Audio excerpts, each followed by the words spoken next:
अर्जुन को विश्वास था, क्योंकि गीता में अर्जुन कहता है करिष्ये वचनम तव, आप जो कहोगे, जैसे कहोगे, जब कहोगे, मैं तैयार हूं करने को। भगवान बोले देख ले, तैयार है? बोले हाँ बिल्कुल तैयार हूं। तो ठीक है, आप परीक्षा लेके देख लो। ठाकुर जी बोले ऐसे बोल के परीक्षा नहीं, ये तो समय आएगा तब लूंगा मैं। और एक दिन हुआ, भगवान ने अर्जुन का रथ हाँक रहे थे, अचानक से घोड़े रुक गए। तो अर्जुन ने पूछा ये घोड़े आगे क्यों नहीं बढ़ रहे हैं? आगे से बाणों की बौछार आ रही है। केशव मेरे रथ को आगे ले जाओ, मेरे रथ को बचाओ, देखो ये बाण मुझे छन्नी कर देंगे। ठाकुर जी बोले तेरा रथ आगे नहीं बढ़ेगा। क्यों? बोले तेरे घोड़े प्यासे हैं और ये बार बार अपनी टांगे उछाल रहे हैं, आगे नहीं बढ़ रहे हैं।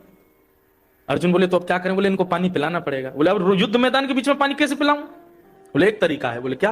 तेरा गांडीव धनुष जो ना, इसमें इतनी शक्ति है कि इसमें अगर बाण भेदन करके पृथ्वी में दागे जाएं तो शायद 2 4 10 बाणों में जल का स्रोत आ जाएगा और जल निकल के आ जाए, वही जल इन घोड़ों को पिला दो तो ये पी लेंगे, दोबारा इनको रथ में जोत करके और चल देंगे आगे। उन्होंने कहा एक बार मेरी तरफ देखना, आप बीच युद्ध मैदान में आप ये बात करने को कह रहे हो? बोले तो और क्या करें, पीछे जा नहीं सकते, इधर जा नहीं सकते, आगे जाएंगे तो मारे जाएंगे, अब यही है एक तरीका, नहीं तो खड़े रहो। ठाकुर जी ने तो हाथ से सारी लगाम छोड़ दी, बैठ गए। बोले अब तू देख ले क्या करना है।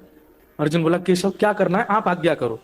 बोले नीचे उतरो, बाण चलाओ, पानी का स्रोत निकालो, घोड़ों को खोलो, पानी पिलाओ, दोबारा घोड़े लगा के बैठ जाओ। अर्जुन ने दूसरी बार सोचा नहीं, जबकि मोस्ट वांटेड पूरे महाभारत युद्ध में हर विपक्षी योद्धा की एक ही चाह थी, अर्जुन को मैं मारूंगा।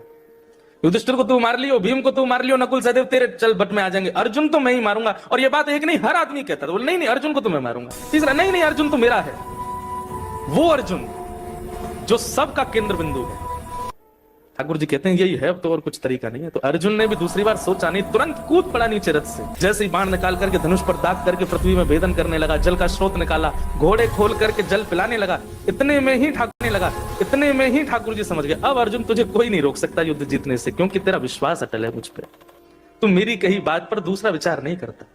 और फिर ठाकुर जी ने उसकी रक्षा की। कैसे? जब अर्जुन घोड़ों को पानी पिला के दोबारा रथ में लगा रहा था तो अर्जुन ने विचार किया ये कौरव सब सो गए हैं क्या, इनको दिखा नहीं कि मैं नीचे उतर आया हूं, इनको पता, एक बाण भी नहीं लगा मुझे अभी तक। घोड़े बांधते जा रहा है और पीछे मुड़ करके जैसे ही कौरवों की तरफ देखा तो सब कौरव धनुष बाण ऐसे लिए, आंख खुली, मुख खुला हुआ है और बिल्कुल जैसे मूर्तिमंत स्टैचू की तरह खड़े, और सब देख अर्जुन को ही रहे। अर्जुन बोला ये कैसी लीला है। और अब जाकर के जब अर्जुन ने अपने रथ के ऊपर बैठे हुए सारथी श्री कृष्ण को देखा तो ठाकुर जी अभी तक तो द्वारिकाधीश बने बैठे थे, लेकिन अब मदन मोहन श्री वृंदावन चंद बनकर के जैसे ही खड़े हुए, ललित त्रिभंगी स्वरूप धारण किया था ठाकुर जी ने। इतने सुंदर लग रहे थे, इतने सुंदर लग रहे थे कि सारे कौरव अर्जुन को भूल गए, ठाकुर जी को देखने लगे, उनमें ही मोहित हो गए।